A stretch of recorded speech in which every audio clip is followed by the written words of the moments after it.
we've done this, we've done that, we've done that, we've done this, the other thing, and that kind of stuff. Pretty much like how Hubert Alexander Ingram used to perform when he was in the thick of things in the Free National Movement. He didn't let you forget. Ingram used to tell us all the time that, listen, you want to know what we've done? We've done this, we've done that, we've done that, we've done that. And he listed a whole litany of things that they would have done at the time, you see. But this particular government, they have not been doing anything except showboating. And by that I mean, you see Fred Mitchell is there saying some things and meaning some things. He means well on some things, what he does say, I must admit. But at the same time, they don't blow enough horn as to what they're really doing. In fact, they seem to be ashamed of what they are really doing, because if they're going to bring better electricity to the Bahamas, they should really be playing that up, playing that up that this is what we're doing. And let the people judge for themselves. But I believe that they seem a little shy about saying those things because it's been surrounded with all this controversy. Surrounded time and time again with controversy.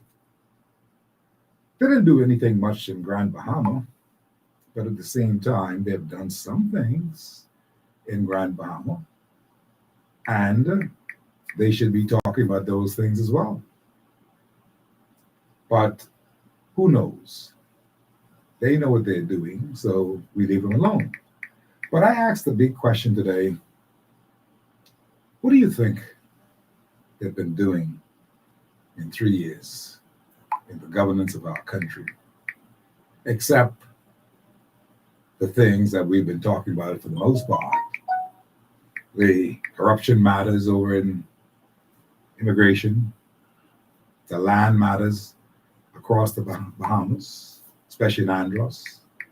Like, they've been trying to give away a lot of things, and they seem to be ashamed of it to the point where they ain't really want to talk about that because that ain't gonna go too well with the people. But this is the time now you ought to get out there and say, these are some things that we've done. Like it or not, these are some things that we've done, and let the Bahamian people decide. They got the kids back to school. That's a usual thing. We believe that's a usual thing, that they're supposed to do that. All governments are supposed to get the children back to school. But at the same time, they pulled off a yeoman's task in doing that, because a lot of those schools were not ready. A lot of those schools were, thank goodness for Glenn Santa Martin, that they got the schools ready. That's an accomplishment, considering all the bad things that they have been doing in the last 3 years. You follow? They've changed their ministerial stock. It didn't affect much things because they moved one from here and put them there, and they're still unaffected, still not affected. They've not been doing a good job along the lines of their ministerial post. And I can think of some certain names that I don't want to really call today, but I can think of certain names that really ought not to even be in the picture. So that's what they did. So I ask that question again. What do you say that they have done? And I would like to hear today from some PLP who are very, very proud of that organization. And I'm making this call today because I told people recently, I say, I don't even hear anything from the PLPs. They don't even big up the party and say, well, we've done these things and we're going to show off with it. One time ago, this show was laden with PLPs calling me every second of the day, sometimes too many times. I got tired of them, some of them. Believe it or not. But you don't hear that anymore. I'm wondering, what have they done for you lately? What have they done for the nation lately? Are they doing the right things? Are they fixing the right things in the power structure of our country? Or they gone get bogged down with this BPL thing, get bogged down with this water and sewage thing, and they can't get those things right. You see, that's what I'm saying. So they're a little bit ashamed of some things at this particular, is my thought. It's just my thought now. I could be dead wrong. Just my thoughts on some things that they don't feel all that gung-ho to say this is what we've done. But 3 years is now enough time for us to make an assessment, 3 years is enough time for all of we to make an assessment as to what these guys have been doing. And we have to ask the big question, are they really the ones? Are they the ones who are supposed to be leading us? Mind you, a lot of people tell me that they can be back for a second term. I say, huh? They say, yeah, they can be back for a second term. I say, well, how come? They say, well, they got an edge on the FNM. That's what the people tell me. I said, the edge they got on the FNM is that the FNM was empowered to do all these things under the Menace administration, but they didn't hit one lick. They was busy doing their own thing, moving this, moving that, moving the next thing. All the food and stuff that they're supposed to be feeding the people, they didn't do anything. I said, well, I considered that. I said, something that could be true. You mean to tell me they had the DOR and all that kind of stuff that these guys were in charge of and nothing happened? The people water never got fixed, the Lustra and all. See, a lot of these problems could be stemmed to the Free National Movement as well. You got to be fair if you want to be fair about this whole thing now. Let's be fair. But one of the things that you cannot put on anybody is a new political body. They ain't been there yet. When I said that to them, they said, well, see, then you can't try them. I say, why you can't try them? This is a new political party. Say, well, you can't try them. I say, why can't we try them? They said, because you can't send a fellow out there to drive no Rolls Royce. He never drive a Toyota. I said, what you mean by that? He said, well, you want to send him to the government to drive a Rolls Royce and he never drive a Toyota? He said, you fool. That told me. I believe he was talking to the COI.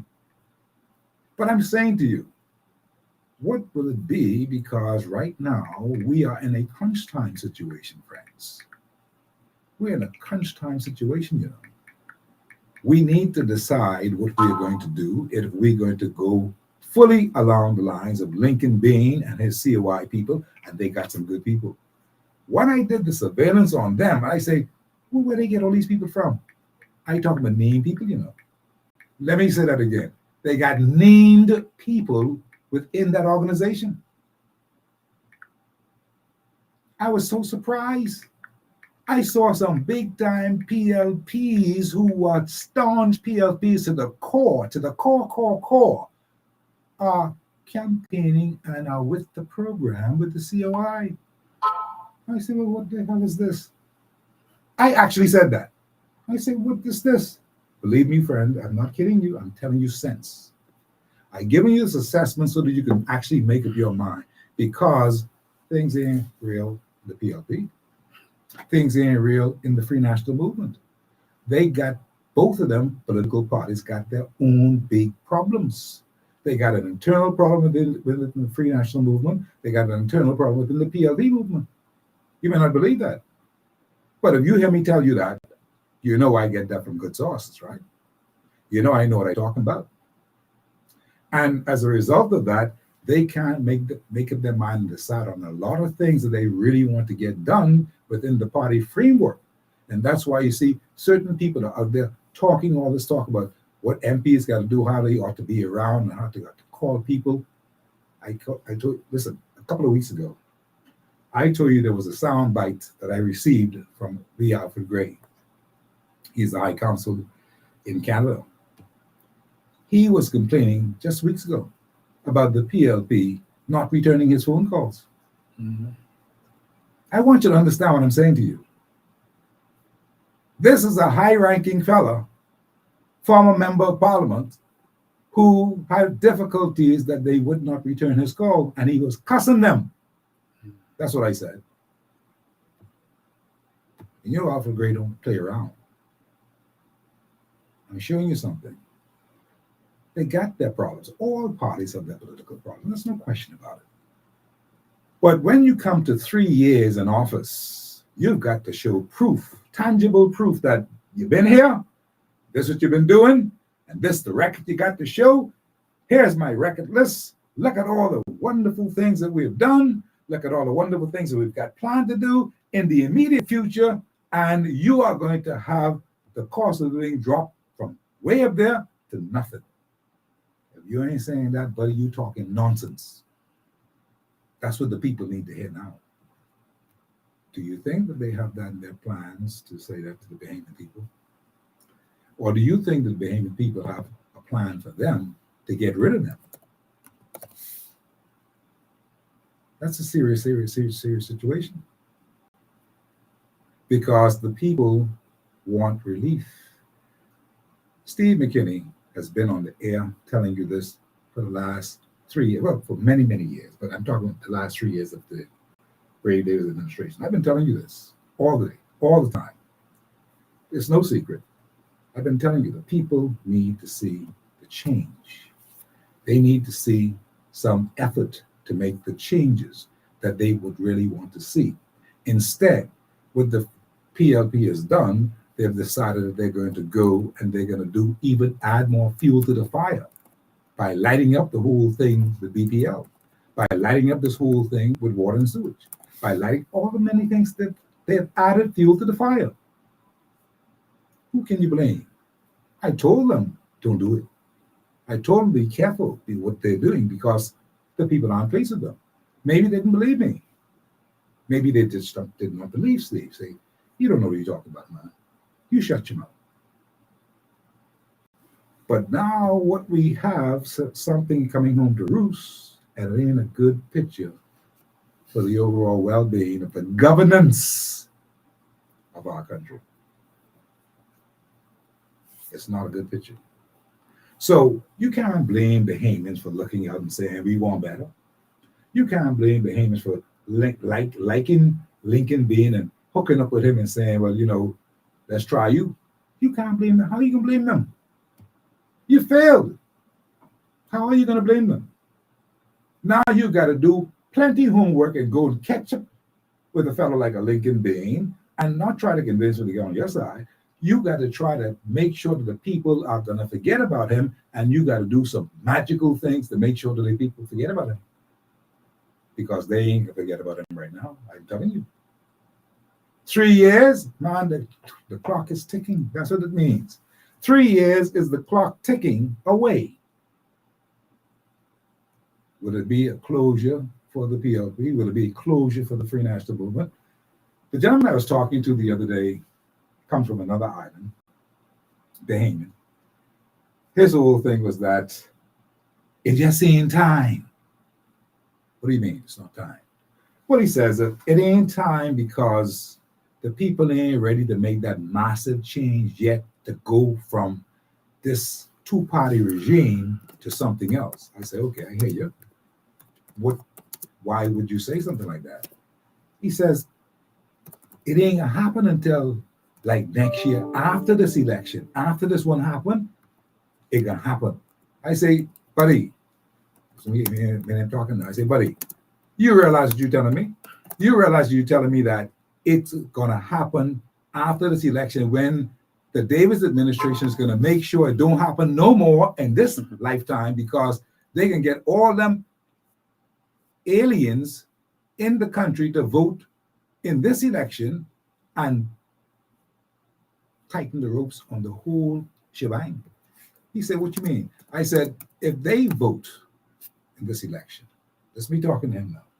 If they vote in this election, you ain't gonna have no more chance to get free from this two-party system because one or two of them can sew it up because they can allow for these young people to vote in this election, a general election, and they are not to be voting in a general election like this because they have no citizenship.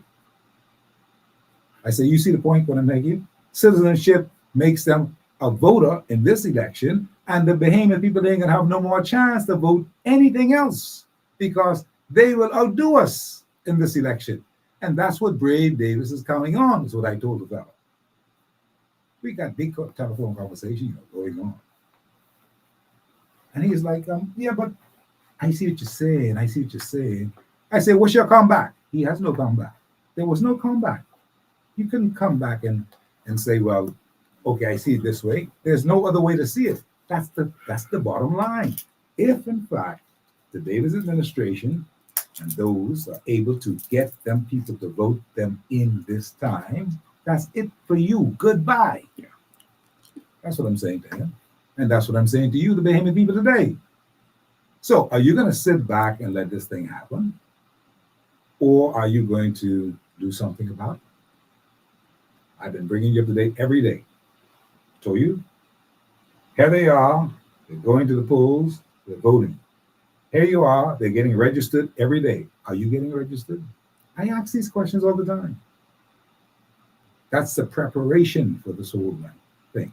I also told you that, listen, what's happening right now is that Mr. Davis can call an election anytime now. He's got the FNM right where he wants them. If he calls the election right now, they ain't ready because they broke up. I might as well give it to you strong today. They broke up. I don't care what none of them say. I talk with all of them. I talk with Mr. Pintard. I talk with Dwayne Sines. I talk with Darren. Everybody. They ain't ready. Now, I hate saying that because I want them to be ready. I really want them to be ready, but they ain't ready. The way that they're playing the game right now, they're playing into the hands of the PLP. And Brave Davis is a clever fellow. Now is a good time. You may not believe that. Now is a good time. But I tell you what, there's a fellow named Lincoln Bean already. They call him up. He's a dark horse. They call Lincoln Bean up. They ain't prepared for what Lincoln Bean got. They want to make sure they could keep them fellas in their space. That's what real politics comes down to on the ground. That's what it comes down to. Strategy. Nothing more, nothing less.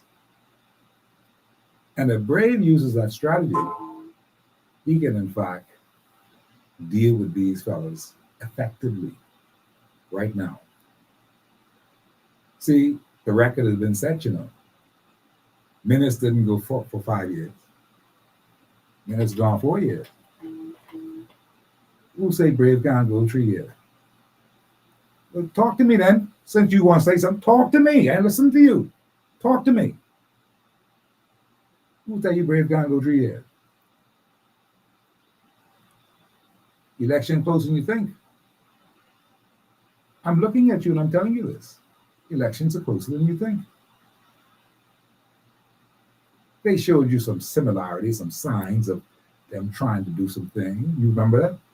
2 months ago, 3 months ago, where they're trying. You didn't see that? You don't see the maneuvering?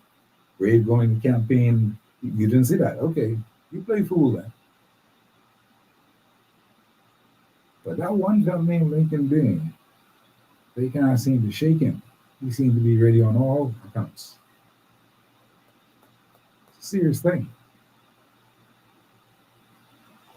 That's one of the reasons why there's disarray within those two organizations. There's disarray within the two organizations, the PLP and the Free National Movement. No fault of their own, just fault of people who just hustling around, bumming, just making things happen for them in their pocketbooks. That's what it is. Nothing more, nothing less. We expect that to happen from all politicians anyway. But the point is, it should not happen this fast. You should wait at least till you get another turn, then you could see if you could maneuver this and maneuver that. I got to teach them how to do some things too. I'm serious with that. See, Ingram and them never did this, Ingram, when he was in charge of the government, never, ever dreamt of doing things in his first term. Never. His whole idea, he can try to help the people out, and some greedy people. He had a lot of greedy people around him. All of them fellows who you saw Ingram taking pictures with recently in books and stuff, listen, man, they were greedy people. He had to satisfy them. That's why he moved the Property Tax Act and all that kind of. That's what it was all about. He had to satisfy some people. These are the people who gave the money. See, in 1992, I'm talking about. But then he came back and he said, "You're too greedy. I ain't getting y'all no more." Remember that? That happened at the Hilton Hotel. I was there. Do you understand what I'm saying to you? So he decided he was going to give them some things to other people, the regulars. That's how the other people got into the position to have some power and some control. Because them other fellas wanted too much money. They wanted this, wanted that, wanted everything. The PLP didn't play it that way. The PLP came in and they took care of their crewdies and their henchmen and everybody else first and foremost. They're going to pay for that. Because you just don't do that. Not in politics. The result of it, we now see what we are seeing. Want their share now, and then waiting. They ain't waiting on nobody to come the next time. They want theirs now. So we got an influx and confusion within the party framework, chaos within the. On the other hand, has done very, very little since he became the undisputed leader of the Free National Movement. Very little is done. We all know the story. We don't know why he's taking so long to do something powerful and something mighty, but everybody's talking about it. All over the streets, they're talking about it. What Pentad them doing? What did all the FNMs are talking about it. What the hell Pentad them doing? Mind you, his men really want to go there, and he should let them go. I had to tell Perry Christie one time, right on this radio station. I said, Perry Christie, you gotta turn him loose. You know what I was talking about? Rollins ran with them. Remember that? I said, turn him loose. Let him go. Turn him loose. That's when they revived the PLP. I say, let the Michael Pentad, you gotta turn your fellas loose. These fellas want to beat up on some people. They want to body slam some people within the PLP framework right now. They want to body slam some people. They ain't got no license to be turned loose. The fellas ain't got the license to be turned loose. So they just stay in put. They ain't want to get fired. But they won't get loose. That's the best advice I could give Mr. Michael Pentad this time. Turn them loose. Turn them loose. Let's see what they made of. Because right now, you're trailing. You're all trailing. It's right now 6:52. 5:52. I'm going to divert in, talk to my special guest today because I brought him here to talk a lot of those things I talked about just now. But he has a lot of things that he wants to talk about as well today because what's happening here is that 3 years in office, and I asked him the same question I asked you. What have you seen? Have they done anything lately for you, for the growth of this country, for what is actually happening in the country? What can you see, measure, say that, yes, the PLP has done that. I see their signature on it. That's our boys. Can you say that? Call me 376-9234, 376-9234, or 821-9234. That's 821-9234. As we talk today with my special guest, Lincoln Bain, on the show today. Good afternoon, Mr. Lincoln Bain. Good afternoon, Steve. How are you doing today, man? I'm in good shape. Awesome. It's always good to be here. Absolutely. And your dialogue was very interesting. Mm-hmm. A lot of good stuff you talked about. My favorite part of it was the analogy of the person who talked about the Rolls Royce, that you don't give a Rolls Royce to whoever. I don't know who he was talking about. Yeah. You don't give a Rolls Royce to whoever.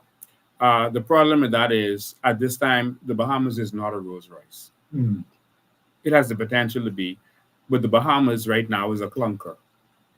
The Bahamas is a jalopy.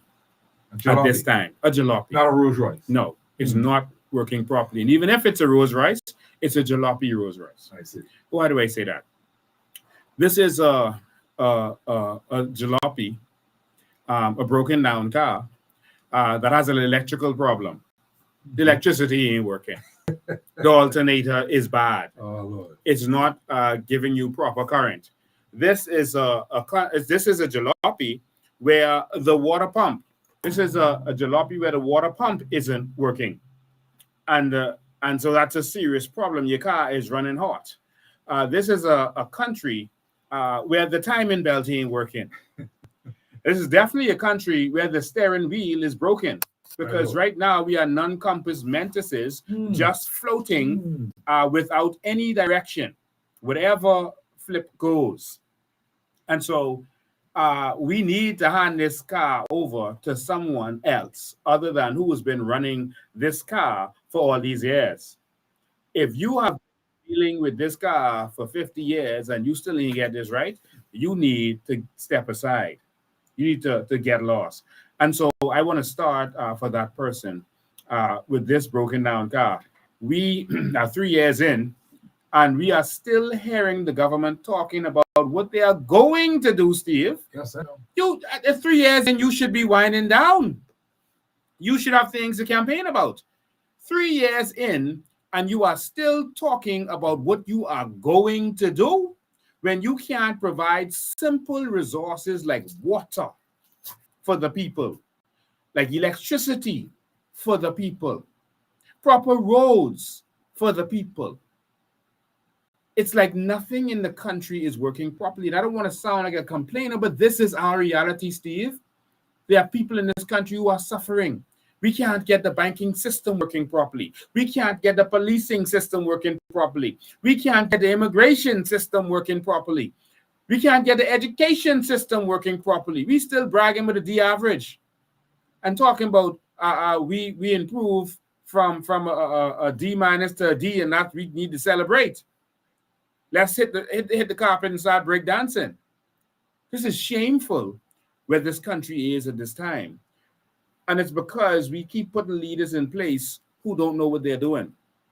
The PLP has a track record of failure. The F&M has a track record of failure. That's all they do. Every time they come, they present these good candidates and they say, oh, look at this qualified person and that qualified person. And they sell you all these dreams and tell you how they can do this and they can do that. Then when they get in, they start telling you how hard everything is. Oh, you got to be patient. Oh, you expect the government to do this and that. They make everything sound more difficult than it is because they don't want to do anything that benefits people. 3 years later of the dark ages, that's what I call these 3 years.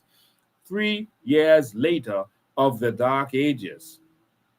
3 years later, and we still don't have a country that is working properly.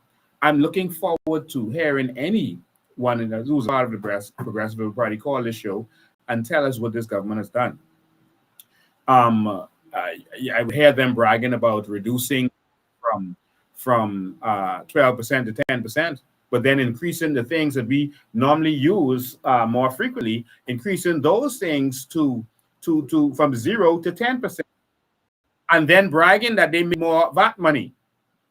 So obviously, you increasing from 10% gave you more money than the 2% that was on the things we really use. Steve, you eat every day. A lot of us use medicine every day. Sure do. All of the things that they added it to, we use every day or every month. You can pay for insurance every month. Medicine and all these other things you use frequently. You don't buy clothes every day. You don't buy shoes every day. You won't buy a car every day. You won't buy a property every day. So going from 12% to 10% is not the big money. And they keep doing these things to flam us and railroad us. And so 3 years later, the whole country is falling apart. We can't even get NIB to work. NIB. The hospital is falling apart. Man, it was raining in the hospital this weekend. Raining in the hospital, inside the hospital, Steve. The nurses was walking through water and sending the video. I mean, what are you bragging about? You had a contractor billing R.M. Bailey, billing an R.M. Bailey. The roof caved in. Now you give that same contractor the $18 million contract for Cat Island. $18 million contract for a 10,000 square foot building. Over $1,500 a square foot. And now you have a building collapse in Abaco, the hurricane shelter. 3 years later, after going through Dorian and everything else, we don't have one hurricane shelter in this country. And I'm not talking about the churches and stuff they tell you to go to. They're not hurricane shelters. They're churches and schools. Not one hurricane shelter. And do you see anything to brag about? I don't see anything. I don't, but I mean, there are people out there who believe that they've done a fairly good job. I try to give them some pointers and some tips that they've done one or two things in the islands, like Cat Island and all that, and maybe one or two things also in Grand Bahama. But there should be many, many more things that they would have done or could have done and should have done. And I waiting on the people to call me because of where I'm ignorant. Somebody may call me and say, "Steve, you did wrong about that." Steve, the people in Cat Island are complaining. I got a call from one of Brave Davis's general, his biggest general, who said Brave Davis did nothing in Cat Island, did nothing in Cat Island, just talks. We revealed a video where they went to go and do a video. Brave and Dr. Davel and them did a video at the new airport. What they did was build up one wall to the front, and Dr. Davel is seen in the video telling everybody, "Hey, you got to shoot from this angle," so they could only see this one wall went up in the front, and we got to pretend like you're working. Say, make it look like you're doing something. All right, we can stage it. You can hear him saying it. We can stage it because all they he actually said it on the tape. This is embarrassing. Yeah. I hear what you're saying, and now your nemesis is Fred Mitchell. Not that you're running against him. I'm just saying he's the one who always been calling you all the COI. That what you call it? He calls you all a name. No, he calls me all kinds of names. He calls me Satan. He calls me the devil. He calls us coalition of idiots. Idiots. That's what I'm talking about. Coalition of idiots, right? Mm-hmm. He's been going around saying things himself, and there's some worthy things that he's been saying. He's talking about the banking system and all that. He's agreeing with that on that particular score. I think that he's in full agreement with you on that score that the banking system needs to be reformed in some manner. But he's also been saying things like the members of parliament in his political party should, in fact, be doing more than they are doing, even if it's just making a phone call back to some people. So apparently there's some serious problems within that particular grouping itself that they're not even calling back their own people. I'm beginning to smell a rat. I'm beginning to believe that maybe, all is not well to the point where they could care less if they win or not. Yeah. In terms of Fred Mitchell, I'm not moved by any man who thinks he's a woman, first of all. That's confusion or insanity, one of them, because you like to do what women do.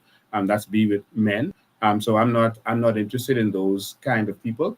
And the nasty name calling that he does, it shows that he has no credibility and he has no argument against the COI. Because in everything that we bring to the people, they can never say that the words we are saying is false, that we don't have natural resources. They can't challenge us on the natural resources. They can't challenge us on the carbon credits. They can't challenge us that behemoths need to be put first in this country. They can't challenge us on anything that we are saying. So what does he do? He goes to name calling.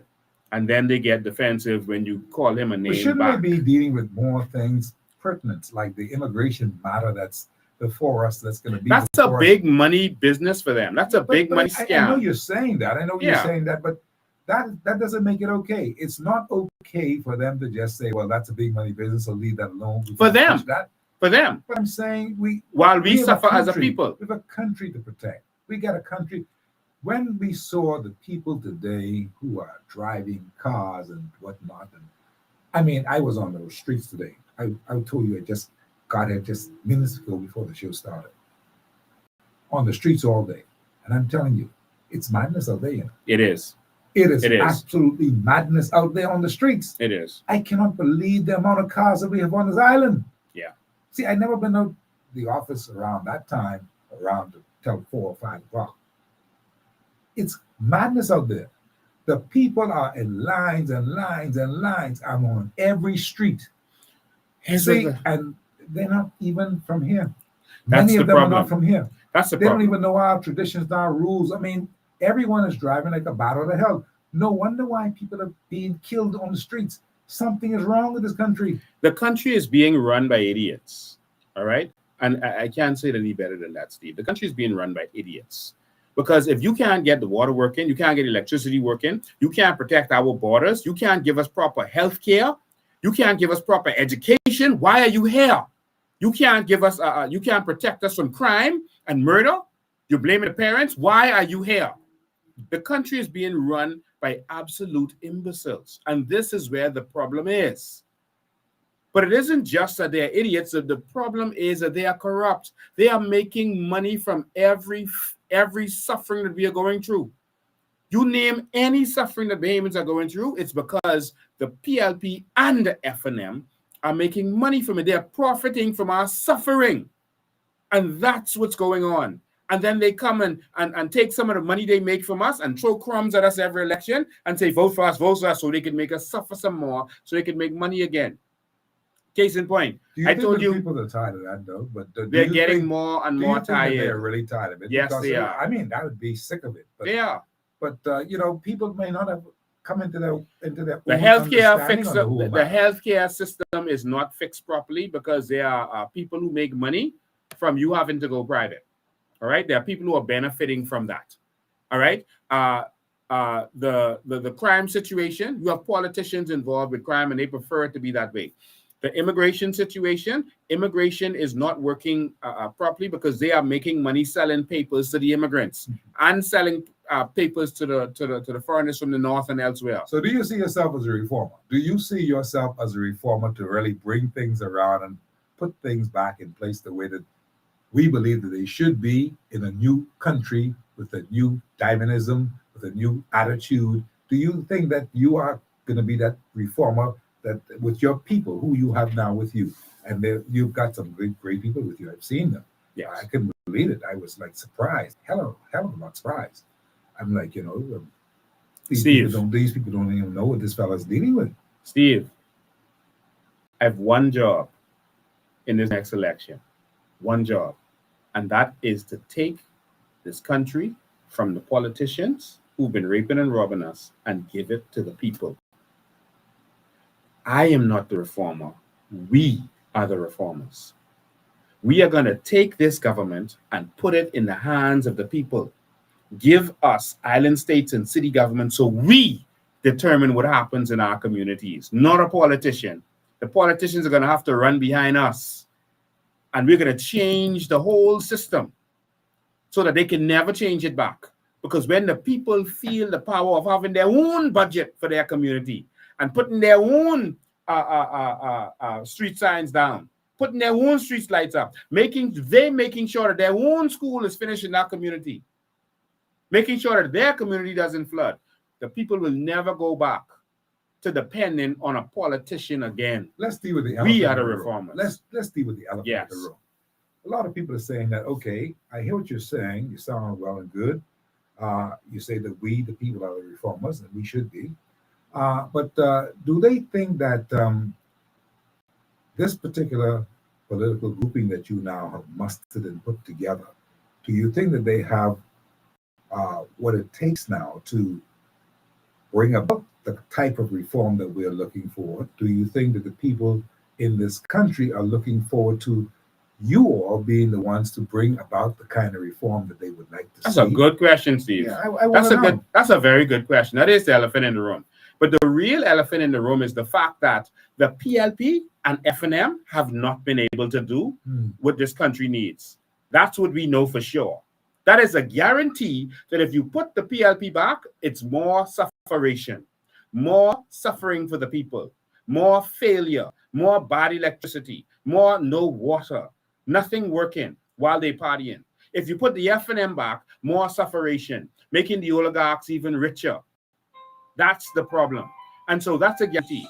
So whether we are going to be able to make this work or not, there's a better chance we can make this work than the PLP and FNM making work. It's guaranteed that they're going to fail you. And I'm going to say this to you, Steve, and you're going to be first to hear this. On September 15th, we are going to unleash our first set of candidates. I think we're going to be released. That's a Sunday. And so everyone tune in on Sunday. Come in. I think it's going to be about 6:30. I'm going to put it out there. You're going to see our first 20. We're going to release them in tranches like parties normally do, but we're going to release a group. I think it's going to be about 20 or so. Understood. and you're going to see that we are real qualified Bahamians, accountants, lawyers, doctors, but also regular Bahamians, teachers, contractors, technicians, who have decided that these fellas in suits ain't been working out for us. And no matter who you put in there from the PLP and FNM, they can only do what the party say do. So we, our Bahamians, are going to come together to take the power from the politicians and give it back to the people. September 15th, be ready for war. All right, let's take a call here on the telephone lines. Hard copy, how you doing? Yeah, good afternoon, Steve. Good afternoon, Lincoln. How y'all doing? Awesome, my brother. Good.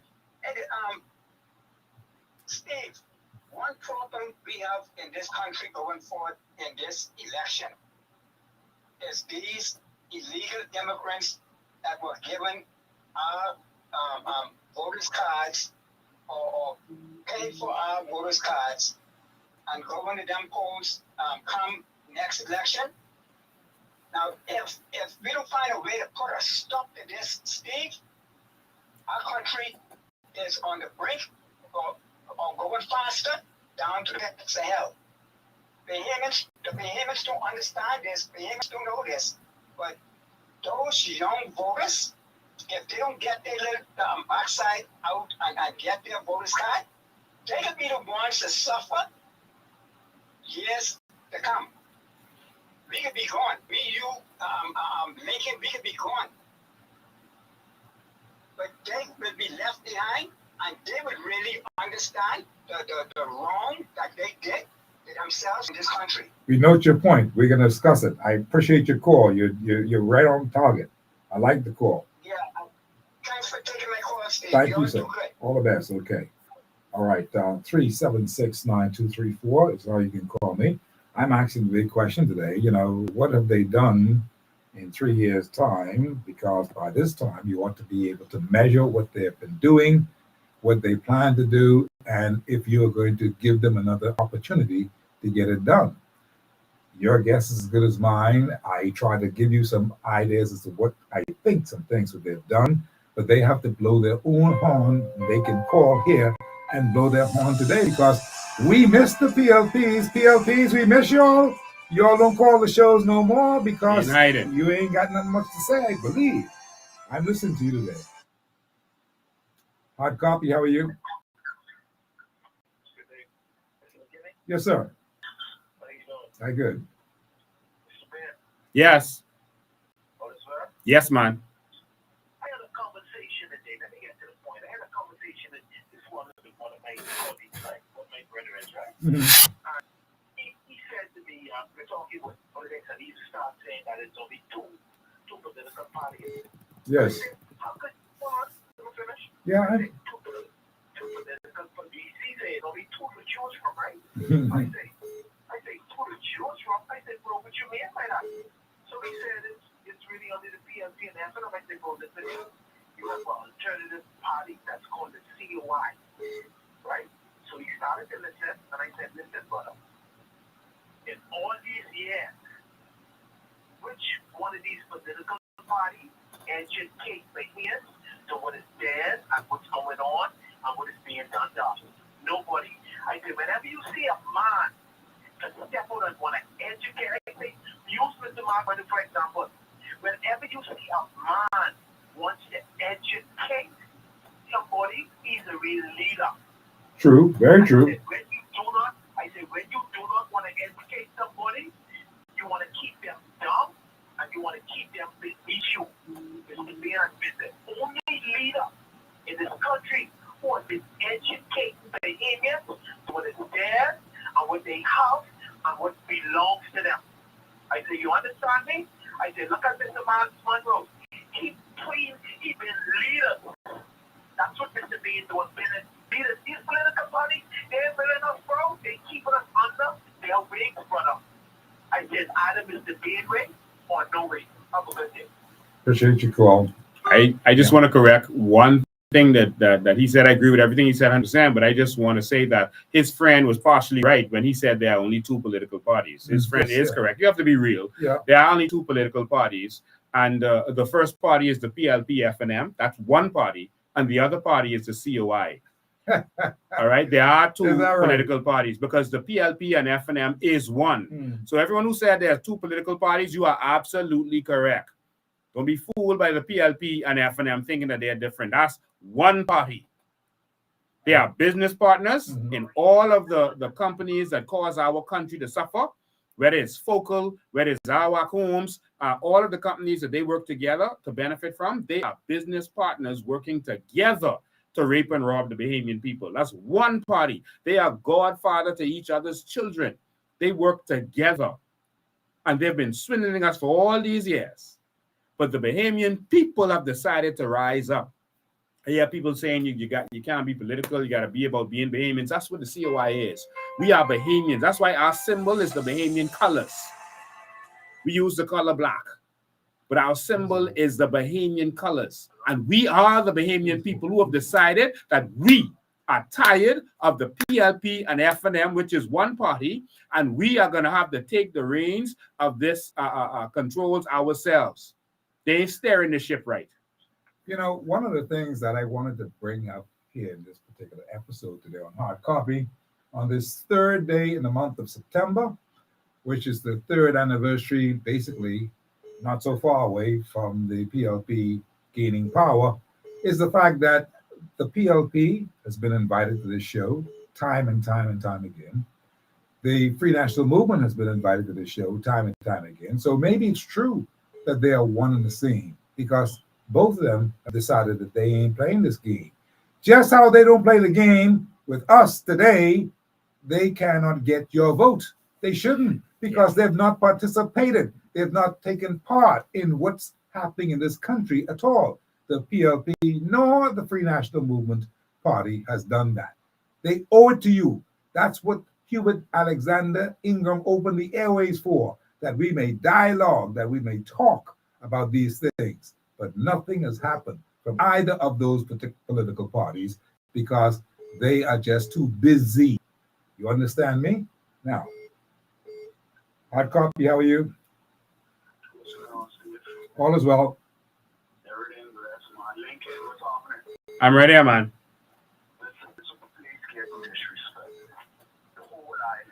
You understand what I'm trying to say? I'm paying attention to the U.S. Pay attention close to the U.S. You see what happened to them in these illegal immigrants. You understand what's going on over there? You know what I mean? And now over there, they say they're trying to replace the indigenous Americans.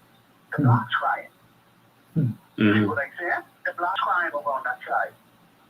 I take everything serious. They know exactly what they're doing. But they looking at me and those behind me like people follow the trend. Picked out from where I from. And I judging them as a man. I looking at being in all of these fellas, even though they might not be ruling, they been in power forever. So when I was a little boy running around, he was in power. So I don't want nobody come like they representing Freeport. Like he was in there knocking all around you. You see what I'm saying? I check out the registration. Go try, go register, go register and see who on the line before you. That's got to be an illegal. If you're only thinking this way, you will lose. Lincoln, I die with you forever, but if you're only thinking this way, trust me when I'm saying this. Because when you go to register, I try to get people to follow, to go down your path. But when they go there, it's another language. And I asked the woman the other day, I say, Miss, this can't be right. You know, the woman who registered, and she said she know, but what could she do? So you got people, Lord, who registered the other people, and they said they know it's wrong, but what could they do? They're in the heavy manners. They are being instructed to do what they have to do. And that's one of the reasons why the Bahamian people have to get urgent on this matter and understand that they've got to carry their behind down the road and go get registered. If they don't do that, you're going to lose this country. Guaranteed. Yeah. If you go home, you lock yourself in your door. You understand? You protected what's inside, right? If I watch my old man drink all his life, you don't know, somewhere down the line, it might be a 50-50 there, it might be an alcoholic. because I watch it. Yes, So yes. if I watch the country, see, and the times when some real hard cement talk when you talk. If I watch the country, if I watch you, that's why you see you got murderers. And the murderers teaching the younger ones how to murder even better because they don't even get worse. Because we watching the police going. They doing the same thing the gunman over here does. Matter of fact, they talking to the people there. They know the God, they know the people who doing the damage.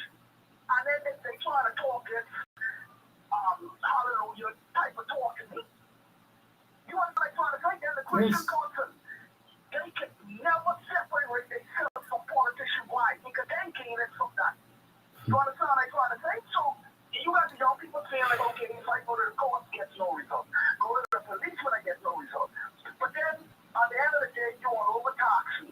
I got two sets of people in the Bahamas. Two sets. I need to believe it. Somebody will come here on a boat. Watch it. For me to get a piece of property, I have to go through the port authority. Buy it. Go through the government. Somebody sits here on a boat, cut out a piece of land, build up. Now you trying to tell me now we supposed to have some national security.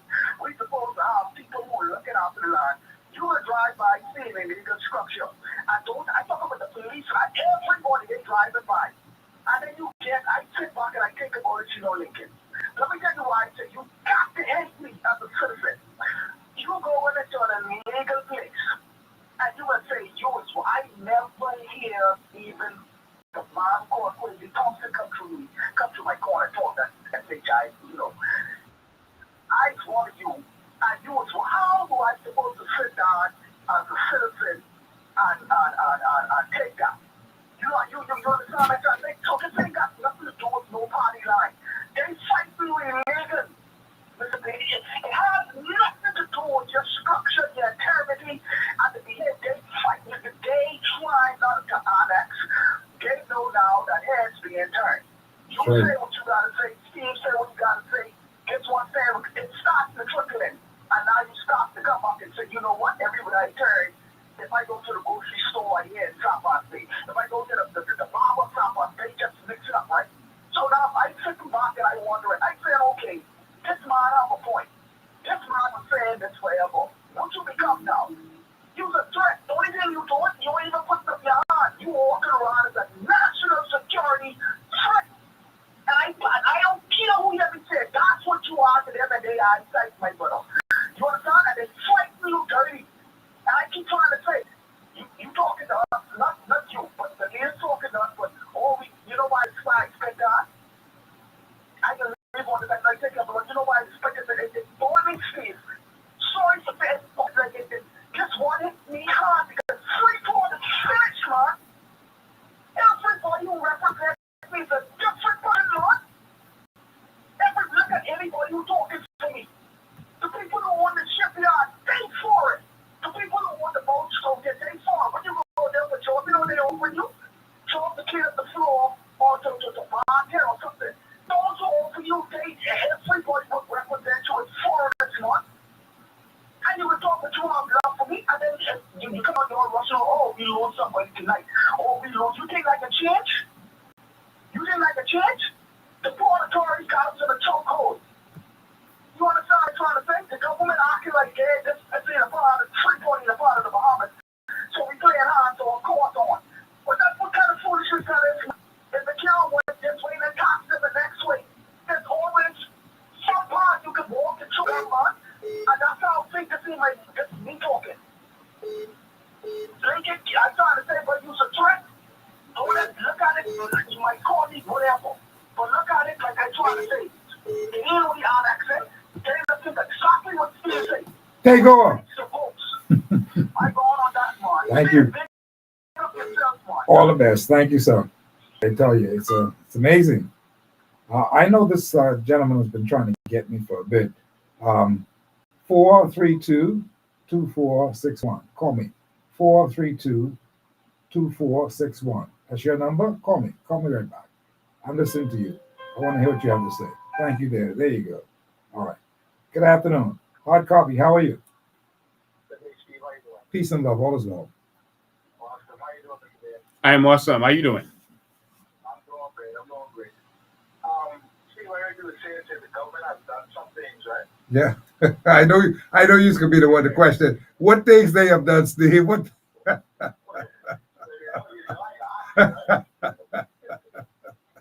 Well, I let me be clear. I said that they have done some things over in Cat Island. No, they have not. Zero.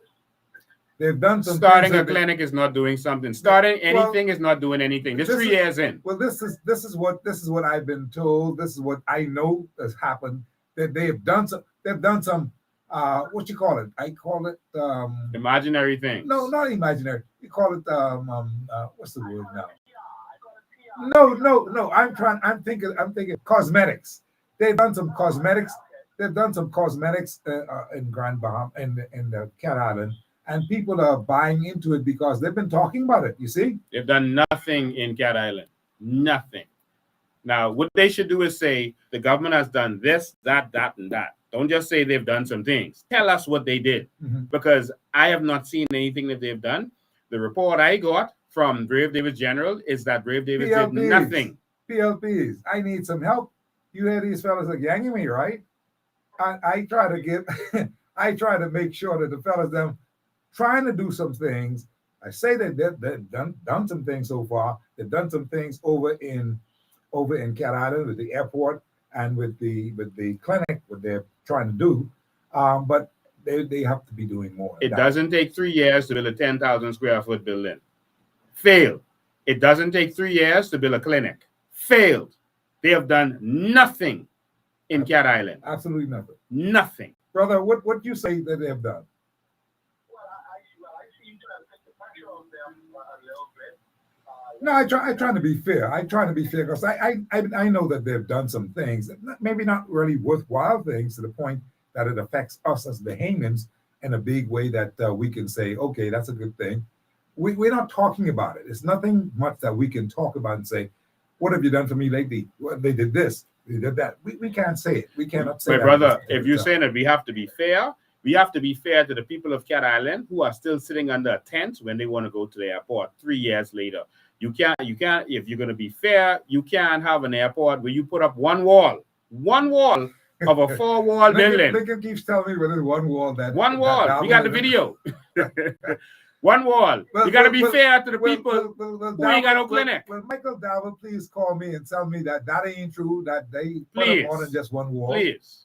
I know he's listening to the show today. And they said it's $18 million for that building. $18 million for that little building. And the foundation only cost $50,000. Now they could wonder how I know that. They tell me the foundation only cost $50,000. So you get from $50,000 to $18 million. Well, you mean they moving money? Let me speak Chinese now. Something wrong. What you say, brother? How you doing? The one thing I can say for sure, right? There's a lot of things I like about the COI, right? But there's one thing in particular, right? They are moving away from praising ministers and government for doing things that they're supposed to do. Okay. Doing roads and dealing with the water system. And normal stuff. Yeah, normal stuff. That's not praisable.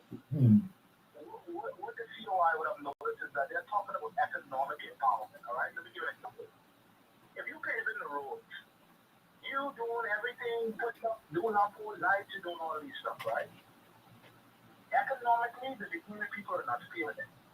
If every year you're increasing taxes on me, if every year the light bill is going up, if every year the water bill is going up, property tax is going up, every year the grocery store bill is going up, in every election cycle, every year things are increasing. How do you think the Bahamian people are benefiting economically? Yeah, good question. 90% of the population have less than $500 on their bank account according to the central bank. Fred Mitchell himself, I believe, is anywhere between 60 and 70% of the population is living below the poverty line. So if we are talking about financial empowerment, they are broke. They are broke. Yes. You can't even travel. You can't even travel if you want to like that. can't really do anything. My Lord. If you are not economically being empowered, if you're not seeing it in your bank account, if you're not being able to die and leave your children something, if you cannot obtain a home, if you cannot have anything, how can you tell me that the people are progressive? You see what's in the paper today? The pharmacies now are saying that the government needs to rethink the bottle medication. My Lord.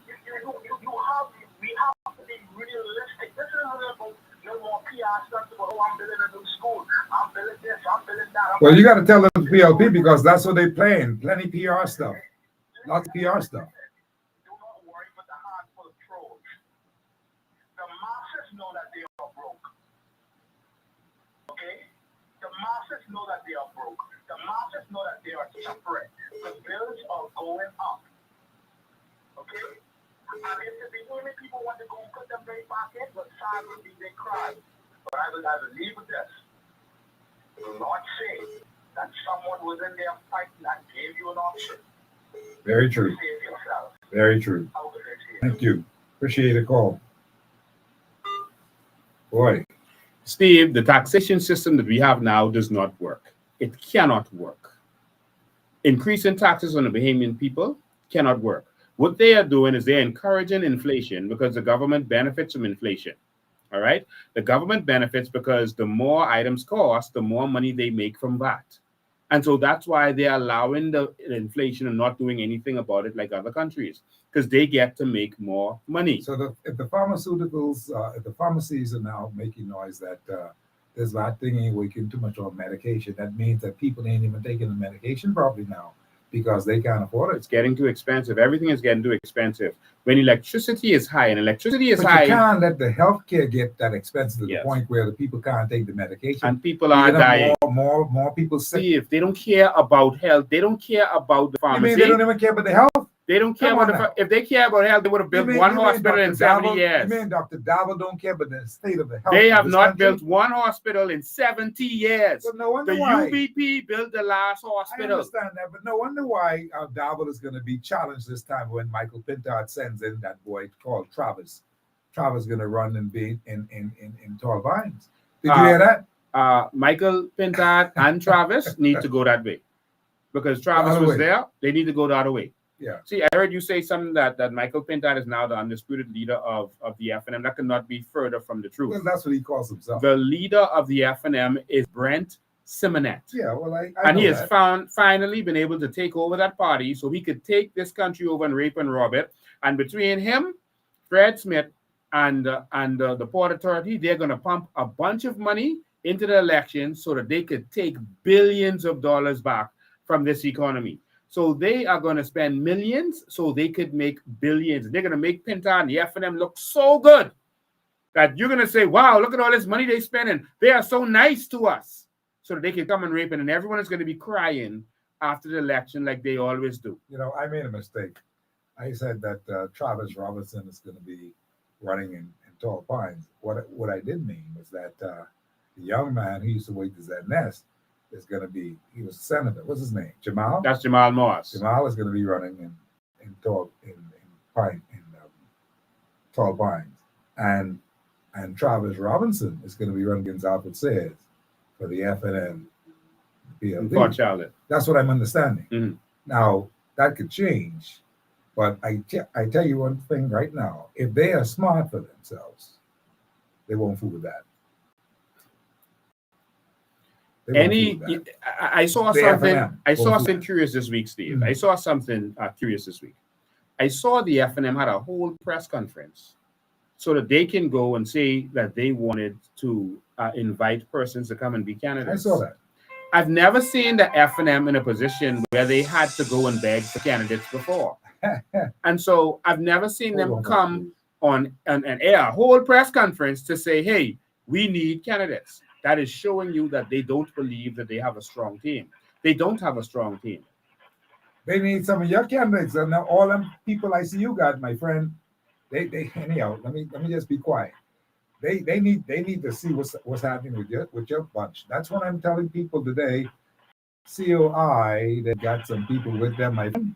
It will make you think twice and think long that boy, this may be the party. Hard copy, how you doing? How you doing, Steve? Hi, good. How you? You doing this, your friend? Fine, Hey, Pinewood, how you doing? how you doing? Listen, Steve, listen. I listen to your today, right? Mhm. I don't come out my yard, okay? None. You don't want to see. You don't want to see the PLP. You don't want to see the F&M. You don't want to see Lincoln Bain. Huh? What, I ain't sure, okay. I knew it, I said to you, I don't see none. you don't want to see none. Okay. I just had a lot of water in my house and I'm so happy, okay? Mm. I'm so Yeah, you happy. live in Pinewood Gardens. That's right. Mhm. Yeah. Let me happy, okay? Let me happy. Wow. But LaRota's your man of business. LaRota should have really been able to go inside your place and move all your stuff out and make sure you're straight. Listen to me. The BC go buy flat screen TV. I gotta go buy the next one, okay? You know what, don't give me nothing. I don't see nothing around my house, okay? None. Wow. I don't blame you. You don't believe me? I say I don't blame you. I can understand why you feel that way. But they've been, while you've been voting for them every election, they've been promising you to fix that flooding problem, and they never fix it. Never. And you sound like you And got. guess what? They ain't gonna fix it again either. Nobody can do nothing with this flood, okay? You sound like you got water in your telephone line too. Yeah. Yeah. I have to get water. All this water in my house, you know? Sorry for that. My Lord. Yeah. I heard her make a comment that no one could do anything with the flood. That is actually not correct, Mom. And I'm gonna come to see you. I'm gonna come to see you tomorrow. All right. You need me to bring anything when I come? Or she gone? I had some guavas for her off my tree, but the point is, all the guavas gone now. I mean, Oh Lord. you know, I was No. trying to get See, these guavas from that time. And Steve, this is important. See, what they always want to do is make you think everything is impossible because they don't want to do nothing. And before election, they can tell you they can do it. Right. Then after election, they can tell you, oh, it's impossible. And they can push that around to their people. The flooding problem in Pinewood could be fixed very easily. Both parties have talked about it. The Army Corps of Engineers from Yes, the I U.S. remember have them. They were given here. us, they have been here and they've done an assessment. And another private, another private company. And Kayla's role was saying, oh, it's on the Prime Minister desk. Oh, it's going to be done. I'm happy to say that it's going to be done. was there people at that time. Yes. Yeah. Kayla's role. And before him, it was Byron. Before him, it was Alison Maynard. All of them have made this promise. All of them. And so, and it's only a $10 million fix. All you do is you build a reservoir in the community. You build it underground. So, for example, what countries do is you dig up the park. One of the parks, we have a park in the back of Pinewood, a baseball park. It's not being used. So we'll dig that up and put a deep reservoir there, concrete reservoir that can hold water. And then you put the park back over it. So you don't even know that the reservoir is under there. So when the water floods in the community, you pump all the water to that reservoir. And with a lift system, etc., you can take that water, you can repurpose that, purify that water, and reuse it for irrigation and other stuff if you want to, for fires, because fire trucks showing up with no water now, who knows why. And or you can take the water and pump it back out, purified back into the canals. Well, you sound like you got a plan for Pinewood Garden. You run the Pinewood Garden, right? And yes, of course, that's my home. And so, yes, I'm going to run in Pinewood Gardens. I've shown, we have done all of the work and the research. We have done videos with animation to show you how this can be done, how it's being done in other countries. And so this is very fixable. This nonsense about taking sewage, contaminated sewage trucks, pumping trucks. They were pumping for days and they moved nothing. You see, the problem, Steve, is that what you see on top of the road, as bad as that may look, is not the real problem, is the water underneath. All right? So when you pump from this road, the water from the other road is traveling underneath the ground and it's going right back there. So you're almost not doing anything. And that's why days later, I drove on Sunday in that water and we almost stalled out and they was pumping from Friday. That's like taking a cup and trying to dip out a swimming pool.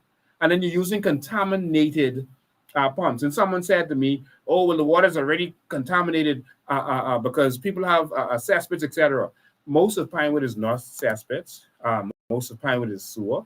All right, we have a sewer system in Pinewood. Only the houses that were not our homes type houses would have cesspits, and there's very few of them. But most of those homes have a cesspit system. All right, and even if so, that system is underground. The water on top is flowing straight into people's houses as cars drive past, etc. You're taking that contaminated hoses from the water truck and put it in there. But even if you say, okay, it's not going to contaminate it, that's just a fix.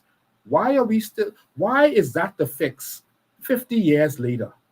50 years later, you take in pump trucks. That's like toting water from the pump 50 years later. I mean, we've gone back 50 years. We can't just put in a proper system to pump this water out properly 50 years and billions and trillions of dollars later. No. All this land we've got to redistribute our people, man. People can't be living in that kind of situation. Well, we have policies that's going to make sure that happens with island states. We're going to let people be able to build up their own communities. If the money from Long Island could stay in Long Island, if the money from Abaco could stay in Abaco, if the money from Grandmama could stay in Grandmama, they could build up their own communities, Steve, and now have reasons for people to move back. They keep sending it to Nassau for politicians to squander and waste it and party. I'm telling you, that's terrible. Hard copy, how you doing, Greg? Good afternoon, Steve. Good afternoon, Mr. Bain. Good afternoon. Yes, good afternoon, Bahamas. Yes, sir. Mr. Bain. Yes. I just want to ask you a question straight out. You're talking to the Bahamian people now. Thousands of Bahamians out here listening to our talking.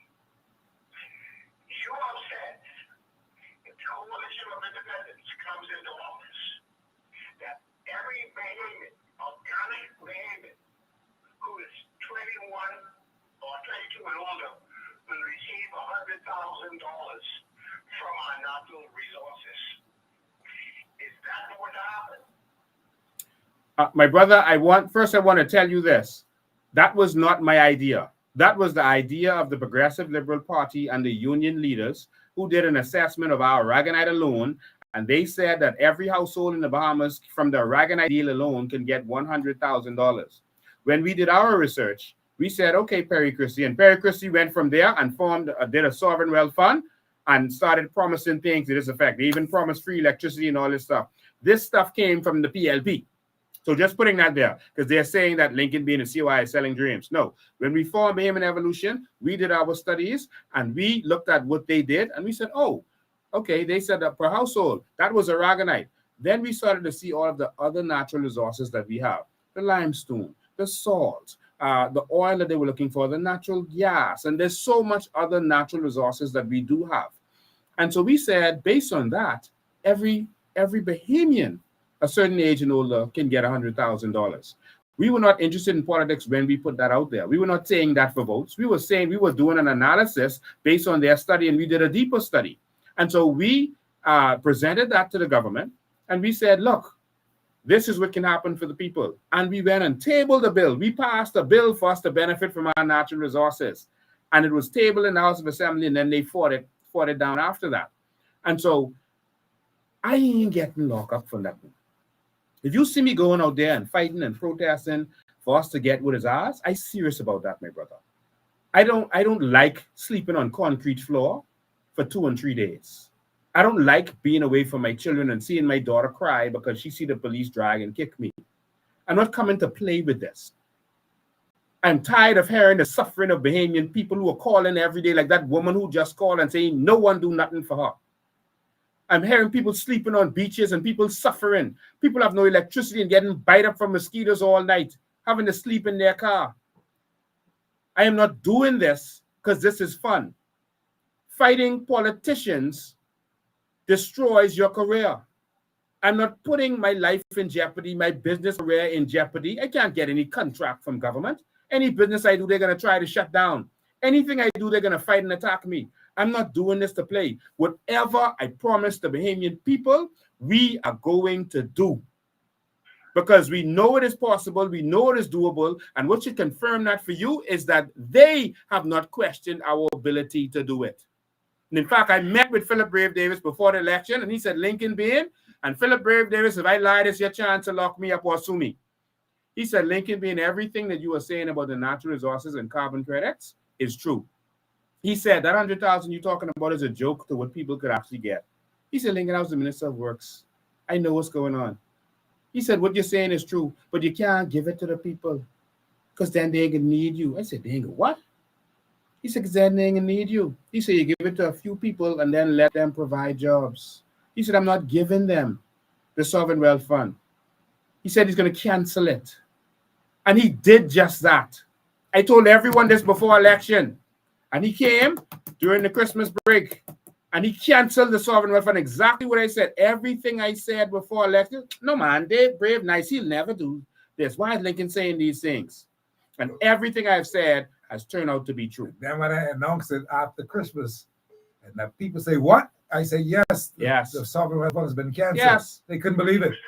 But Lincoln Bain and the COI is going to reinstate our sovereign wealth fund, and every Bahamian is going to benefit. We are not going to be a country based on taxes, depend on tax anymore. We're going to depend on our natural resources, and every Bahamian is going to be royalty because they're going to get royalties from their sovereign wealth fund. Appreciate your call, sir. Okay. Yeah, I know some people are trying to reach me as well, and they're calling me from a private line, so I can't tell you what number it is, but call me back if you want to. I'm taking all calls today. I was asking a question earlier today. Is there some things that you would like to see the PLP do at this particular time, or should have already done at this particular time? It's 3 years in, 3 years in. Election was what? It was September 16, 2021. I'll never forget that night. The thunder and lightning exploded as soon as they declared them the winners. I'll never forget that night. September 16th. We entered the dark ages. Quite some days away, but it is the month of September. We know that for sure, and we are counting down the days. 15 days away. I am counting. We're counting down the days because really, maybe the PLPs out there can be able to tell me in sometime soon. Not perhaps today, but sometime next week, what they have done and how they are doing things. And maybe one of the assignments for the PLP should be that go get all your stuff together and give me a litany of things that you all have done. Because the fellas that beat me up today saying that I don't know what they're saying because you all ain't do nothing in Cat Island. You all ain't built no airport in Cat Island. You all ain't do no Steve, how hard it is to sell. So just put the information together. Make sure that I have that information so that I can say, well, this is what I've been told that they have done. Now, you haven't done that job as PLPs yet. What happened, Mr. Mitchell? You're the Mr. Braggadocious one in that particular party who have the nerve and the balls and actually say this is what actually happens. But I don't hear from Mr. Mitchell anybody. is busy hiring homosexuals to work at foreign affairs for us to pay them, for him to give them an advantage. Are you seriously saying that? Yes, I'm seriously saying that. He has flooded that ministry with what people call queers or homosexual. He has done that on our dime. I don't care about someone's lifestyle. Not in my business who you have sex with. I don't care. But when you are using the public purse to hire someone because they are gay at one of our ministries, I have a problem with that. Because you discriminated against a man who is not gay. Some qualified person who is not gay didn't get that job because you influencing who is going there based on your discrimination, based on your hate of straight people. You think that that's going to be a lot of talk in the air this time around with elections? The gay and the lesbian, the queers, that kind of thing? No, Bahamians don't really care about that stuff. We don't really care about it. If we cared about that, Fred Mitchell would have never been voted in this country. Never. We don't really care about that.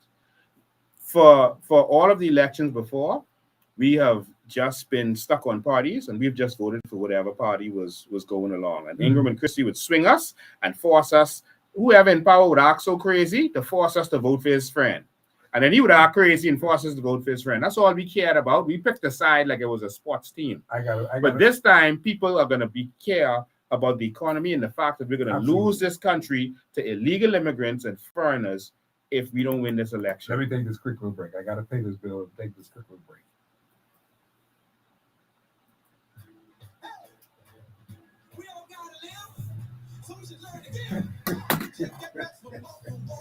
Today we are offering a simple ride, and this promotion will take place only on Peace 107.5 FM and on the Hard Rock Nation.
We are on commercial break. We'll be right back. So we're on commercial break, and we'll be right back in a minute. You won't be able to hear us while we're on commercial break.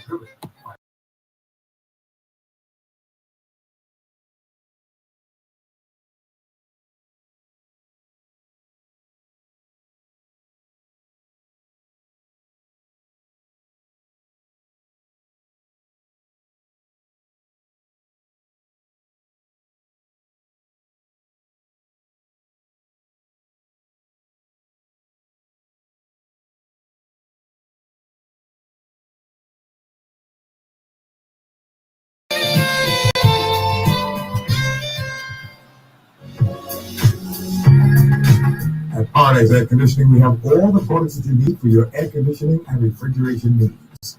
We stock ductless, central air, and VRF systems. Our product line includes refrigeration and air conditioning parts and material. The units we sell and install include CIAC by Carrier, Rude, Green, Train, Unico, Comfort Star, and Everwell. We offer residential, commercial, and marine services. We are centrally located in the heart of town at number 275 East Street. That's just opposite the Anglican Seventh-day Adventist Church and the same complex as Budget Meets number 3. You can telephone us at 601-2625.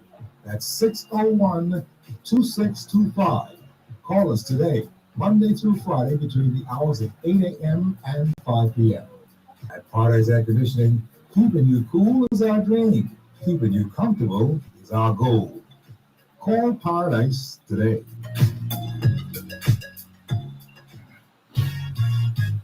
When the Steve talks, everybody listen. The government does move quick. Every day you got this. They want hot coffee, hot coffee, hot coffee, hot coffee with Steve Mckinney. Steve's business, you know that for sure. On Mondays through Fridays, Steve Mckinney, you the score on hot coffee, hot coffee, hot coffee, hot coffee with Steve Mckinney. Da da da da da da da da da da. 5 before the hour of 7 o'clock, and this is Hard Copy Live. We are in our final moments of Hard Copy Live. We asked a question today about the PLP and what they've done in recent times. Are you pleased with them? You can phone me up and call me and let me know what's happening. Hi there, caller. How are you? I'm just fine, Steve. Thank you very much for taking my call. Good evening, Mr. Bain. Good evening, my brother. Good evening, my fellow neighbors. I want to congratulate you, Steve, because your show Hard Copy has risen to the level of a 600 level studies course. I appreciate that, my friend. This show. On this show you could learn about politics and governmental studies. I dare say you can even learn about religious studies on the show. That's right. Anybody, if you happen to listen to, can walk away after a year with equivalent of maybe a master's degree. Oh my goodness. Are you flattering me? You're right. I with you. I'm with you. So thank you for that. You and Lincoln are two of my favorite babies. I appreciate that. Thank you, man.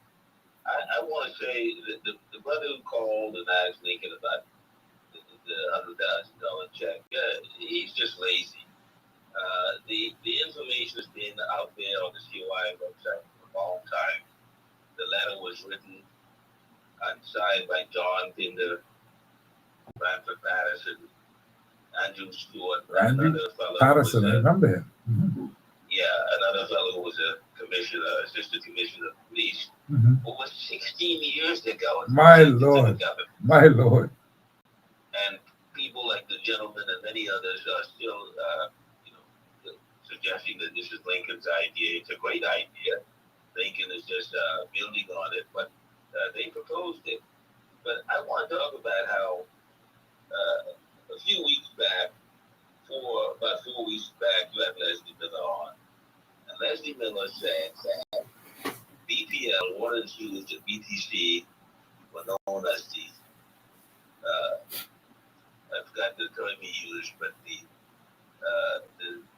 darling companies in the country. Okay. It means that for 4 friends, their cronies, and their lovers Mhm. to those jobs.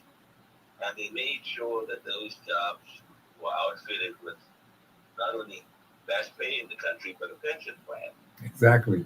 And so they created a base for themselves. All of those people who Very, are on very these, observant. Very pension observant. plans Very are their observant. base. Mhm.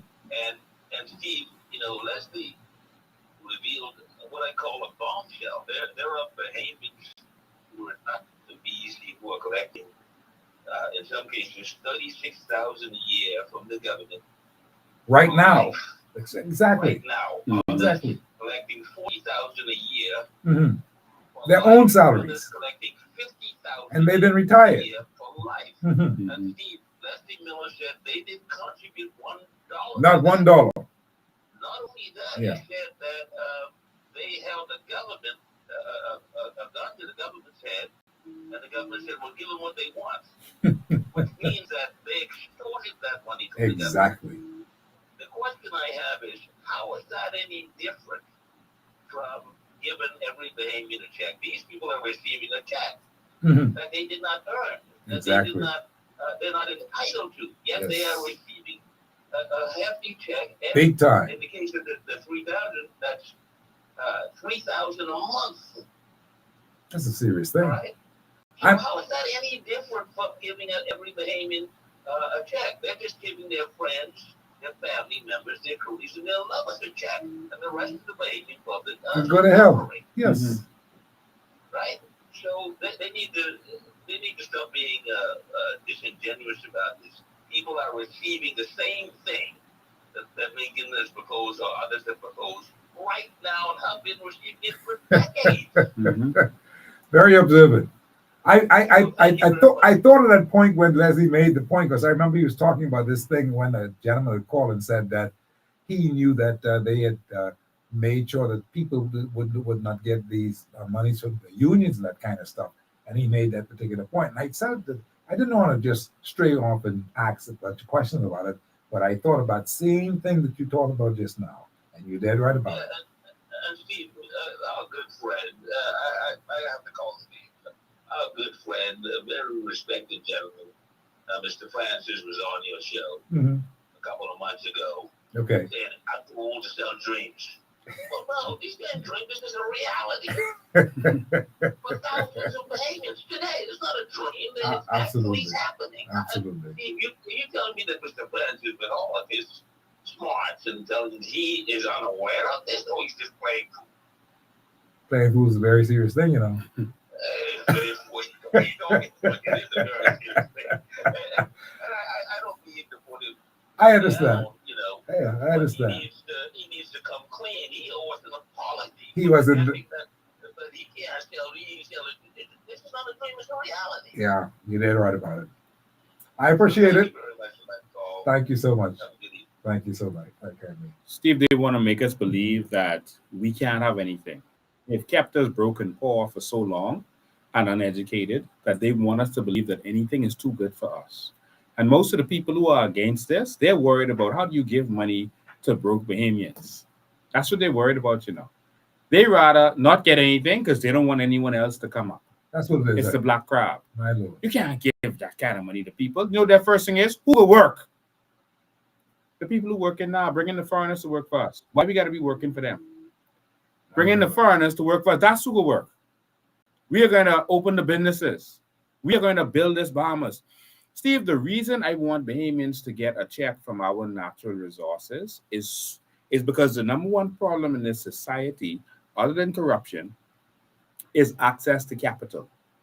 They will give you $40,000 so that you can get a car, but they will not loan you $40,000 for business. Yes, Access to capital is a problem. They have laws in place to make sure you can't get access. You can't even get a loan from outside the country to build your business, but they will build a business for a foreigner.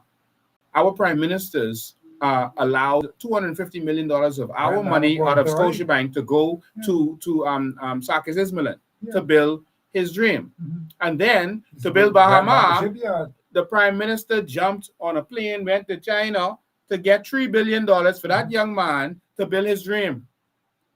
$3 billion. Why couldn't you do that for Bahamian? So the problem is access to capital. And the problem we have in our country why it's not developing is because we keep depending on about 10 to 16 people in the cabinet to determine what should happen in our country. That's where the problem comes in. They don't have all the ideas. The ideas should come from the people. If you look at great nations, if you look at America, the great things in America wasn't done by government. Tesla wasn't invented by government. Facebook wasn't invented by government. The great Ford and other companies, Walmart, that wasn't built by government. The things that they do over there weren't by government. It's by people who actually had access to capital and government who put the environment in place. And so in the Bahamas, correct. we want to give you royalties so you can build the dreams, because everyone was born with a good gift. Everyone have that talented person in their family, and you wish, man, you can say, man, my son could cook so good. I wish he could start a good restaurant, but we don't have the money. And we need a good restaurant. Yeah, so we tired eating everything around here. And so there's everyone have that talented person. So if all of us get our check and we put that together and we say we can start this business. Sky's the limit. Now they say some people can squander it. Yes, some people can squander it, but the money don't destroy. It's like energy. Yeah. So if this person likes to drink liquor and I want to sell liquor, well, bring your money to me. If this person likes to drive in fancy cars, and okay, I'm going to open a fancy car shop so you could buy a fancy car from me. You see, the money is going to stay here with Bahamians, but they don't want to empower us because they want to keep control over us. That's what it is. We want to give you your check, Steve, so no one could control you again. Hard copy, how you? Yeah, good afternoon, Steve. I had to call back. Something came to mind. Hello. I'm listening to you, sir. You know, we are the hospitality giants of the world, right? We had nice in the hotels and everything. And Mr. Bain had mentioned before about cruise ships. We register cruise ships, yet the Bahamas don't even have a cruise ship of its own. We have 700 islands and keys. And we don't have a cruise ship that can employ Bahamians. We have Bahamian captains. And it is so much. We have less than 500,000 people as citizens. It is shameful in our country, and the mere fact that senior citizens paying black tax for food and medication being built, it's a disgrace. Well, you guys are going to have to do something to change that paradigm around, because things ain't getting any better. It's getting worse, and you guys are now the ones who are the keepers of the gate. You guys got to do some stuff. You might believe that the women of the Bahamas, they're going to send a message to the PLP and FNM that they have enough and that the Bahamas is for their children. The islands and keys is for their children and not for the migrants. I got you, sir. Appreciate the call. All right. All right. Yeah, well, Lincoln, let's look at 5 minutes behind the hour, 7 o'clock. We've got to wrap things up here. Overall, what do you see down the road? What's going to happen? You told me about what's going to happen on the 15th, thereabouts. On Sunday the 15th of September, the Mm-hmm. day before the 3-year mark, we are going to launch our first set of candidates, our first set of warriors. Yeah. We're not going to put everyone out one time. We're not going to play all our cards one time. There's some people who might still be working for government, etc., in certain positions. And so we're going to release them later. But the first set of brave soldiers are going to come out. You're going to see lawyers, doctors, accountants, but you're also going to see real Bahamians. You're going to see contractors and technicians and qualified people, but people who've decided they can't leave this country, their children in this country to suffer. That we have to do something. Make it happen. People who are tired of sitting down in the heat when BEC is off in the 21st century. People who are tired of seeing brown water come into their house or no water come into their house. People who are tired. And so we, the Bahamian people, have to come together. There was a time in the 50s and 60s when the PLP put together a group of nobodies. We know them today, but at the time they were nobodies. Even those who were lawyers, they never really practiced law. They were nobodies. But we're not putting nobodies together. We're putting qualified Bahamians together who've decided that they're going to take a stand. What are we looking for? We're looking for people who are not going to sell out. some people say, "Oh, grab this one from here." This one. No. We don't want anyone Yeah, because you gotta a be lot choosy. is Picky and at choosy. stake, Steve. Yeah. A lot is at stake. And these people will do anything. You heard the port say they give allegedly going to give $5 million. Yes, I Brent see is that. going to do even more than that. Fred Smith is going to do more than that to make sure the Haitians get straight. And so we have to stand up and make sure that our Bahamas is secure for our future generations. Sabox, how are you? Sabox, that's you? That's the name I keep up my phone. Yes, sir. I'm listening to you. You're my final call. Mr. Mckinney, how you doing today? Peace and love, all as well. Hey, Mr. Future President. How you doing, man? Pretty good, pretty good. I'm just calling to let you the say of the Bahamian people. The FNM and the PLP, just like Lincoln said, is two parties combined into one. Now, with that being said, they chose like with Brave. He chose his people and who he wanted to represent. So that means he threw his lot behind the Haitian people. Now here's the thing, that's a double-edged sword, because if he backing those people I'm sorry, I just got to keep pulling on that stuff. But he's backing those people to vote for him. Now, with that being a double-edged sword, who's to say that after they could vote and they realized that they could vote, why wouldn't they vote on their own and say, you know what, let's take this country and screw the Bahamian people all together? What's stopping them from forming a party? Nothing. Tell you what's stopping them from forming a party? The Patriots, and we backing y'all 100%. We need y'all to stop this train before this go off the trail, before this go off the track. Understood. Because our country will be no more. You know what it is to have, Bahamian people, I want y'all to picture this. Picture Louis George as Prime Minister of the Bahamas. With his voodoo beads on and his left hand. Right, and now you think about, is that what you want for our archipelago? We don't want that. Look at what happened to their country. We don't want that. We not have nothing against them, but hey, my country is for us, preserved for Bahamians. Absolutely. Appreciate the That's call. just what I want to say, because that's a double-edged sword. I understand what If you. they vote in this election, Mhm. all this registration they're doing, if they vote in this election, they realize and they tip the scales to Philip Graham David, That's it. why wouldn't they do it for themselves? That's what I told a fella, my good friend over in the next city. He said, not this time, next time after this election, then the next time be ready for the big change. I say, no, boy, we better be ready for the change now. If we ain't ready for the change now, it could be forgotten about it in the next time. No, that would be the big change if we don't win this election. It will be a big change because foreigners could take over this country. That's what's gonna happen. Yep. Well, we with you. Pray for us. We're all one, and we have to do this thing right. I appreciate the call. Also, I got one more thing before I leave. Mm-hmm.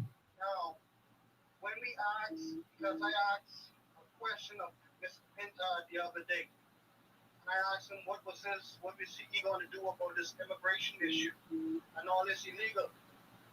Just understand this, okay? The Bahamian people don't want no deflected answer. We want a real answer. Absolutely. Not no talking around. No, we don't want that. And that's exactly what he did. And whoever was moderating him, they're like, yeah, good job. No, that ain't the answer I want. I want you to tell me what you're going to do. I hear that. No more scheming in the bush. You gotta come real and be real with the people. Yeah, like. This is not our parents who we all just bamboozle and hoodwink. No, we smarter than that. I got you, brother. Appreciate the call. Mr. Mckinney, keep on doing what you're doing, man. You was one and the FNM and PLP would not come on your show because they're afraid to get tough questions. I understand.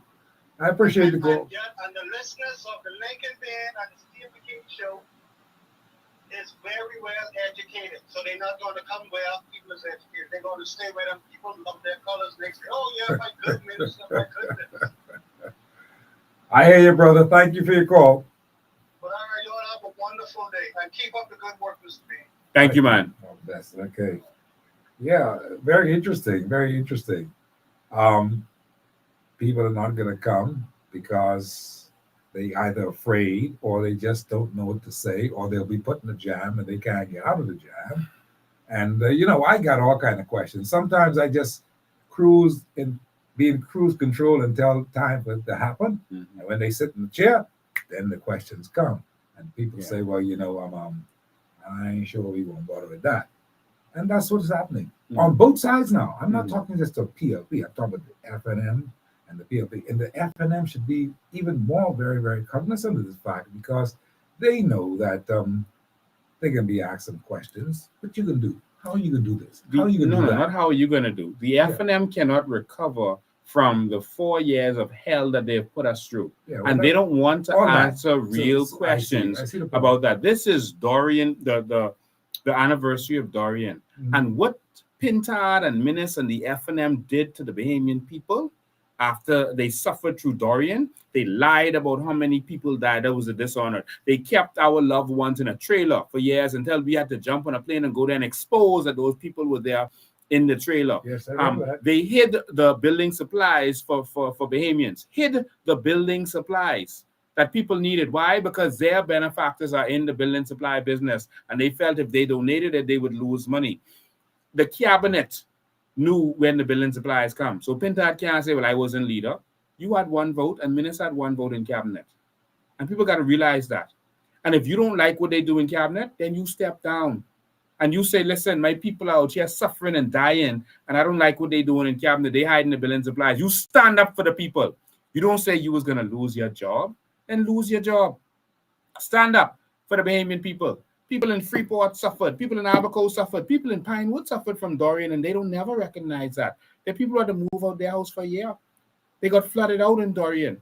And so the FNM has nothing to say about what they did. And every time they talk, they grate the people the wrong way, because we remembered what Dwayne Sands did. We remember what Pintard did. We remember what Minnis did. And so they can't come on your show because they have to try to hide. All they're going to do is wait until it's time for election and throw a bunch of money on the ground and hope that they could buy y'all to suffer, pay y'all to let them put you through suffering for the next 5 years. They're going to pay you for that suffering. So when you start to suffer after you've taken their money, you can't complain. Because they paid you for that. If I pay you, Steve, if I pay you to let me slap you, you can't complain about the slap, right? No. You know what's going to happen if you let the FNM come back. You know what's going to happen if the PLP come back. And they're going to put some chump change and they're going to say, yeah, come. They're going to treat you like how people abuse street people. Give you a couple dollars and let me slap you on camera. That's what they do to us. They slap us on camera. They disrespect us. They treat us like nothing in this country. But a new group of people are rising up, a new generation of people who are going to usher us into the new Bahamas, a brilliant, smart group of people who are not going to brag about how much cruise ships come in here and making $20 billion off of our economy. We are going to purchase cruise ships with our sovereign credit, and we are going to make the $20 billion from the cruise ship industry. Why are you selling the hotel in Grand Bahama? Isn't that a startup for us to go into resorts as a country, like other nations are doing? Think about it. And if you're going to sell it, why? You can't 3 years to sell a hotel in paradise? You are failures. The only thing that they have done in 3 years is fail. The only thing the FNM did in the 4 years before that was fail. Nothing working. How could Pintard go to Lutra talking about the water problem when they did nothing for the water problem? That's what I'm saying. See, they feel guilty by it, and so they can't make a move. And one of the PLP accomplishments they're saying is, we are going to build a hospital. That's the accomplishment. You're going to build a hospital this year 3. The hospital, they say, it could take 36 months, 3 years to build. This year 3 already. So what you can do, you can stop time like Moses said. Michael Davo has not been able to be on this show. And he's supposed to be on the show because he was one of the bright points. I thought he was going to be a very, very good man in this whole business of politics. Though he seemed to be green, but he seemed to be a genuine fellow who wanted to do good, but he just disappeared. Michael Davo couldn't go back to Grand Bahama to run where he is from. You think he's gonna come here and do anything good? The PLP and FNM are one, and they have one Lincoln, you ain't objective. easy, you know. I can't be easy. Our country is in trouble, Yes, Steve. I know. I can't. This is our last chance, Steve. I got Steve, this is our I last got you. hope. And we have to let the people know how serious this is, Steve. If we don't win this election, our country is gone. It's already to the pits. The country is gone. I got to take this seriously. Their only defense is going to be to start to attack me and Maria and Dr. McGive and spread lies. That's what they do every week. But what's puzzling them is that it's not working. Every week they wake up with a new lie and they start spreading it, but it ain't working. People ain't falling for the old weapons no they're more. not falling for it anymore. You see? You're right And about that. so I have to make sure that the people know. I have to do my part. So, see, my daughter called me while we was on the show. That's who I'm fighting for. My children. All right? Now, your children might benefit because I'm fighting for my children. And I hope you would join me and fight for yours. Absolutely. But that is what I am doing. I am fighting because I can't leave them in a little bit. Me and you will be gone, Steve. Yeah, no question. In but 15 years or so, I ain't counting. I could be 60. All right? I could be an old man. All right? No, 60 and old. I'm joking. But soon we ain't gonna be here. Only what we do for Christ will last. And I believe that this is a mission of God. That He wants our people in this hour. He wants our people to benefit. I am fighting with courage and bravery because I believe that God has sent me.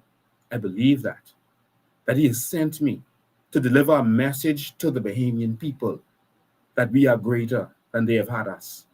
A Joseph story is the Bahamian people, and we are going to rise to the top. They have kept us down for too long, but we are going to rise to the top, Steve. We are going to rise as a people. That is what I believe, and nothing can stop that. They can lock me up, kick me, stop me, break me, lie on me. They can destroy every business I have. But I am going to cry out from under the earth if I have to, because I believe that God wants better for His people. Amen. You're right there. Good point, Dan. We appreciate you being here today, Lincoln. Thank you so much. Always good to have you here and talking with us, because at least you're going to come. I ain't got to send messages behind and look for you when they ask you to come. You're going to be here. I called you 5 minutes before 5 o'clock, and you're here. I called them 2, 3 weeks ago, 4 weeks ago, 4 days ago, 6 months ago, 6 weeks ago, 6 minutes ago. They ain't show up yet. None of them, PLP or the FNM. Now, how you like that? Wow. Thanks for your call. We'll talk again soon.